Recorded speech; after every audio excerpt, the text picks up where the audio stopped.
मित्रों, आज हिसार लोकसभा से हमारे लोकसभा के कैंडिडेट चौधरी रणजीत सिंह जी चौटाला संदीप नीचे थोड़ी इन्होंने अपना नॉमिनेशन मैडम नीचे दाखिल किया है और मुझे भी इनके नॉमिनेशन पत्र में यहाँ दाखिल करने के समय पर उपस्थित मैं रहा हूँ और बहुत अच्छे प्रकार से जिस प्रकार से हम देख रहे हैं शहर के और पूरे लोकसभा क्षेत्र के बहुत से लोग नॉमिनेशन पत्र दाखिल कराने के लिए अपनी यात्रा निकाल करके अभी भी आ रहे हैं। इतना लंबा जुलूस था क्योंकि मुहूर्त के समय पर इनको अपना नॉमिनेशन दाखिल करना था, इसलिए जल्दी से नीचे बीच में से ला करके नॉमिनेशन का पत्र दाखिल कराया है। अभी वापस शोभा यात्रा में जाकर शामिल होंगे और हज़ारों की संख्या में जो ये सारे इतने सैकड़ों वाहनों के साथ यहाँ पहुँचे हैं, आज इन्होंने नॉमिनेशन पत्र अपना दाखिल किया। मुझे पूरा विश्वास है, पूरा भरोसा है कि बड़े मार्जिन से इस सीट को जीतेंगे।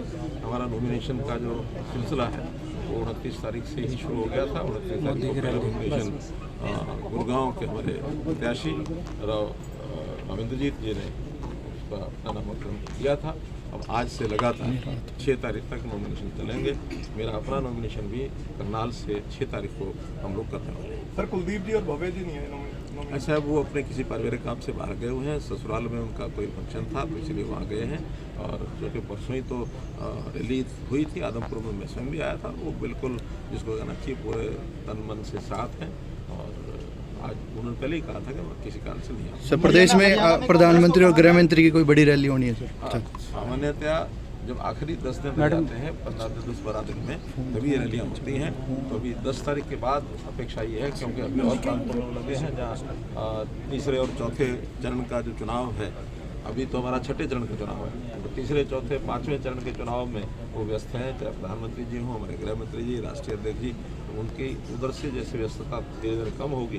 अभी तीसरे चरण का चुनाव शायद 2 घंटे होने वाला है, चौथा और पाँचवा, आखिर हमारा तो छठा 25 मई को है, आखिरी सप्ताह में 10 दिन। हरियाणा में कांग्रेस को कहाँ देखते हैं, क्योंकि वो भी 10 की 10 सीटों पर दम भर रहे हैं? दम तो सब भरेंगे और सबको भरना भी चाहिए, उसमें कहीं कोई आपत्ति नहीं है। सब अपनी पॉलिटिकल पार्टियां चला रहे हैं, लेकिन जनता ने जिस प्रकार का एक रुख अपनाया है, आपको पता है कि हम लगभग 1.5 महीने से अपने इस अभियान को चलाए हुए हैं। कांग्रेस तो 3 दिन पहले उतरी है, उनको कोई रिस्पांस मिल नहीं रहा है।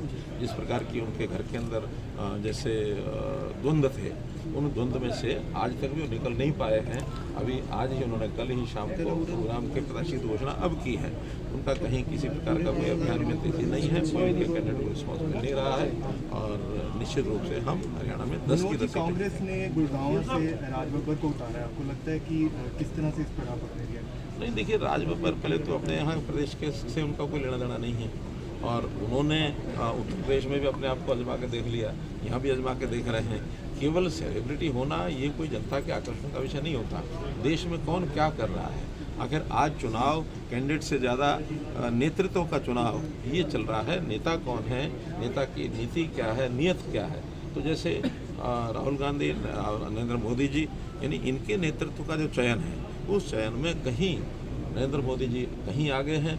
आज हर प्रत्याशी के साथ उसके नेता का नाम भी प्रमुख रूप से जो लिया जाता है, तो आज कहीं कांग्रेस को कुछ भी कहीं हासिल नहीं हो रहा और राजबब्बर का कोई यहाँ परिचय नहीं, कोई उसका आधार नहीं है। तो किसी प्रकार का कोई विषय मुझे लगता है कि उनको कोई चुनाव नरेंद्र मोदी वर्सेस राहुल निश्चित रूप से देश का चुनाव है। देश का चुनाव जो होता है तो राष्ट्रीय नीतियाँ उसमें काम करती हैं। आखिर 10 साल में मोदी जी के नेतृत्व में सरकार ने क्या किया है जो 55-60 साल में वो नहीं कर सके, वो मोदी जी ने 10 साल में करके दिखाया। बल्कि उन्होंने तो 55 साल में ये सारी चीज़ें उलझाई हैं, चाहे वो कश्मीर का विषय हो, चाहे नक्सलवाद का विषय हो, चाहे नॉर्थ ईस्ट के प्रांतों को देश से अलग होने की जो उनकी भावना पनप रही थी वो हो, चाहे राम जन्मभूमि पर 500 साल से लटका विषय जो राम मंदिर का विषय वो हो, मुस्लिम समाज में महिलाओं की पीड़ा वो मोदी जी ने समझी और ये 3 तलाक का जो विषय समाप्त किया। एक से एक ऐसे राष्ट्रीय मुद्दों पर मोदी जी ने जो काम किए हैं और न केवल अपने देश में, दुनिया में भी भारत का नाम आगे बढ़ाने में जो मोदी जी ने काम किया है वो बहुत प्रशंसनीय है। लोग सामान्य व्यक्ति भी उसको समझने लग गया है। चौटाला का कहना है कि दीपांशु राजा है, उनको भगोड़ा घोषित कर दिया, कह रहे हैं कि द्वेष की भावना से ऐसा किया। ऐसा कुछ नहीं है, ये केस कोई आज का नहीं है और ये कोर्ट ने भी मुझे डेट तो याद नहीं है, लेकिन कई महीने पहले उनको भगोड़ा घोषित किया था। आखिर उनको हाजिर होना चाहिए, जो हाजिर नहीं होगा कोर्ट में तो भगोड़ा घोषित होगा ही, कोई हमारा उसमें कोई रोल नहीं है। आखिर उसको कोई भी केस होता है किसी व्यक्ति पर तो कोर्ट में हाजिरी देना जरूरी है। अगर कोर्ट में हाजिरी नहीं है तो कोर्ट का काम है, भगोड़ा घोषित करेंगे, इसमें हमारा क्या लेना देना। सर दुष्यंत चौटाला ने कहा है कि हुड्डा ने मनोहर लाल से पूछ के टिकट बांटते हैं, उनके फायदे के लिए टिकट बटे। अच्छा रहे, सारे के सारे लोग हमसे पूछ के बांटे, हमको क्या दिक्कत है। लेकिन कांग्रेस वाले सीधे सीधे यही कह रहे हैं कि आपके 9.5 साल का जो कार्यकाल था उसको लेकर हम लीड करेंगे और उसी पे जवाब तलब भी करेंगे। कहना चाहिए उनके हाथ में कुछ नहीं है, जनता के हाथ में है। जनता क्या समझती है हमारे 9.5 साल के राज को, जिस प्रकार से पारदर्शिता हमें बरती, जैसे नौकरियों का विषय बिना पर्ची खर्ची के सिर चढ़ बोल रहा है। ये ऐसा जादू जैसा विषय आया है लोगों के मनों में कि ऐसा कभी आज तक हुआ नहीं। कर्मचारी भटकते रहते थे, ट्रांसफ़र की पर्चियाँ ले लेके हज़ारों रुपया रिश्वत का देते थे, फिर भी भरोसा नहीं होता था, नहीं होता था। आज उनके घर बैठे काम होते हैं। आज हरियाणा में गरीबी रेखा को हमने 1,20,000 की बजाय 1,80,000 कर दिया। हर घर में उनको घर बैठे सुविधाएं मिलती हैं। उनका चाहे गैस सिलेंडर की बात हो, चाहे उनको यानी पेंशन की बात हो, चाहे आयुष्मान कार्ड की बात हो, चाहे राशन कार्ड की बात हो, घर बैठे जो सेवाएं मिल रही हैं लोगों को, इससे लोग बहुत प्रभावित हैं। इनका प्रोपोगंडा ये रहता है कि मंत्रियों के, मुख्यमंत्री के घर में भीड़ होती थी, सेक्टर यानी सेक्रेटेरिएट में 4th फ्लोर के ऊपर भीड़ होती थी, वो गायब है। मैं कहता हूँ ये बड़ी अच्छी बात है। जनता की भीड़ अगर कम है इसका मतलब जनता संतुष्ट है। जनता जिस दिन संतुष्ट नहीं होती उस दिन यहाँ से दौड़ दौड़ के गाड़ियाँ ले लेके और दिनों दिन खर्च करते हैं, पैसा खर्च करते हैं, इसका मतलब जनता संतुष्ट है। तो इसलिए जनता की संतुष्टि का एक पैमाना है कि मंत्रियों के घरों पर भीड़ ना आए, घर बैठे उनके काम है। जेजेपी वाले भी आप पर आक्रामक हो रहे हैं सर। होना ही चाहिए ना, दिक्कत क्या है, क्योंकि जेजेपी भी जैसे होता है ना खिस्सियाई बिल्ली खंबा नोचे, तो आज उनको हाथ पल्ले कुछ लग नहीं रहा तो वो करेंगे। क्यों नहीं करना चाहिए, करना चाहिए उनको। दुष्यंत चौटाला कह रहे हैं हिसार लोकसभा सीट पर त्रिकोणीय मुकाबला हो, चाहे त्रिकोणीय हो, 4 कोणिया हो, 5 कोणिया हो, जब जनता में कोई आएगा, जनता रिस्पॉन्स देगी तभी तो कोने बनेंगे। कौन तो तब ध्यान में आता है जनता किसी को पसंद करेगी। बहुत बहुत धन्यवाद। ठीक। मंत्री जी, मनोहर लाल जी पूर्व मुख्यमंत्री, और सतीश पूनिया जी, और हमारे स्पीकर से MP वो भी आए। हमारी बड़ी बहन भाई एक मिनट, हमारी बड़ी बहन सावित्री जी जिंदल, हमारे डॉक्टर साहब गुप्ता जी, हमारे सभी विधायक भ्याणा साहब भी और दूसरे जितने थे सभी, वो गंगवा साहब भी सब पहुँचे हैं और नॉमिनेशन फाइल करा। लगता है कि बहुत अच्छा जन समर्थन मिला। पीछे 15,000 की भीड़ जुलूस में हम चल के आए और 100% चुनाव जीतेंगे। जनता का मन बन चुका है मोदी साहब के लिए। खट्टर साहब भी आए थे सर आपके नामांकन भरने के। हाँ, माननीय मनोहर लाल जी आए ने भरवा के गए, आपसे अभी इंटरव्यू किया। कैसा रिस्पांस रहा सर आज जो लोग पहुंचे थे? आप देखें ना जी, जनता सुबह इतने बजे से, नहीं तो 11 बजे से पहले लोग ही नहीं आते, 9 बजे से जनता आ गई थी।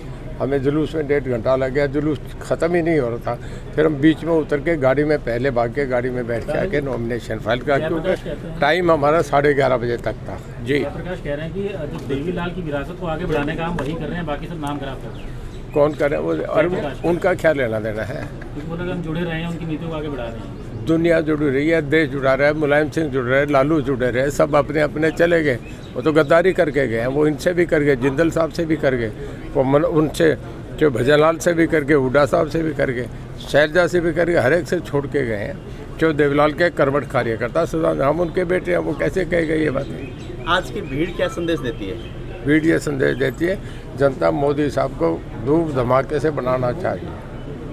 सर, जिस प्रकार से कांग्रेस की टिकटें वितरित की गई है, क्या लगता है कि हुड्डा साहब ने अपने हिसाब से करवाई या पूरी कांग्रेस का? देखिए, हुड्डा साहब ने पूरी कांग्रेस को खिलाफ कर लिया, अपनी मनमाई ही करी है।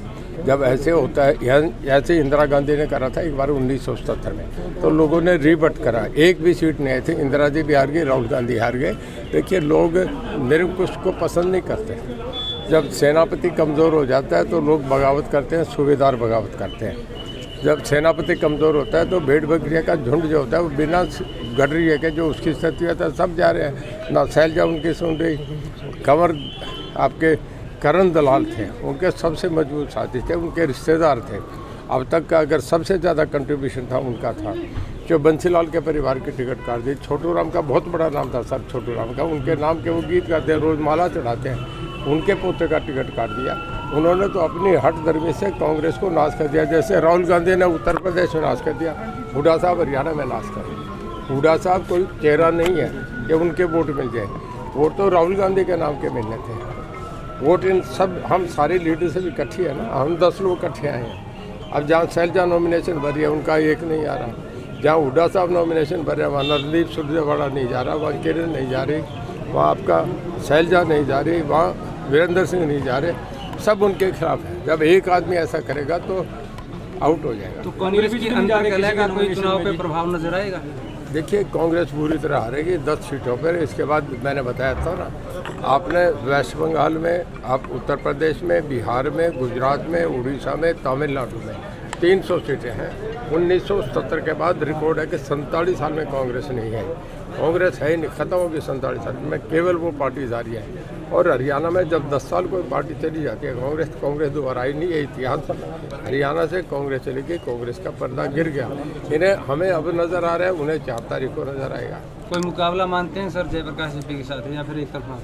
देखिए, हम जयप्रकाश को कहीं गिनती भी नहीं गिनते। मोदी साहब का वोट है, एक जो होड़ लगी है कितना पोल हो, हम चाह रहे हैं कि मैक्सिमम पोल हो। अगर ये 90% पोल होता है तो हमारा मार्जिन यहाँ से 6-7 लाख का जाएगा। बहुजन समाज पार्टी के उम्मीदवार का बड़ा आरोप है जी, ये भारी उम्मीदवार हैं सभी, मैं यहाँ का लोकल उम्मीदवार हूँ। मेरा जन्म हुआ था ना तो सिरसा में हुआ था, चटवाला गांव में था, जिला हिसार था। अब रिकॉर्ड पे देख लो। अब वो क्या कहे, अनपढ़ आदमी का हम क्या जवाब देंगे? किसी के देखिए, मैं एक बात बता रहा हूँ, लोग एक बात देखते हैं। आज भारत चीन सीमा पे पाकिस्तान एक तरफ है और देश को बड़ी मजबूत सेना की आज आवश्यकता है, जो हम गाज़ा में देख रहे हैं, दूसरी जगह देख रहे हैं। आप मुझे एक बता दो, हमारे प्राइम मिनिस्टर ने अब वहाँ सब जगह नए हथियार दिए हैं, 0 बच्चे घर में खुश हैं। आज देश में क्या उन हालात में राहुल गांधी देश को बचा लेगा? मोदी बचा सकते हैं देश को? लोग इन बातों को देखते हैं। लोग देश की स्टेबिलिटी, लोग सार्वभौमिकता देश की देखना चाह रहे हैं। तो विपक्षी नेताओं के साथ मार्जिन की लड़ाई या जीत की लड़ाई आपकी? हमारी मार्जिन की लड़ाई है। जीत तो होगी, जीत तो जिस दिन मोदी साहब का टिकट जिसको चला गया वो जीता हुआ है। ठीक है सर, धन्यवाद।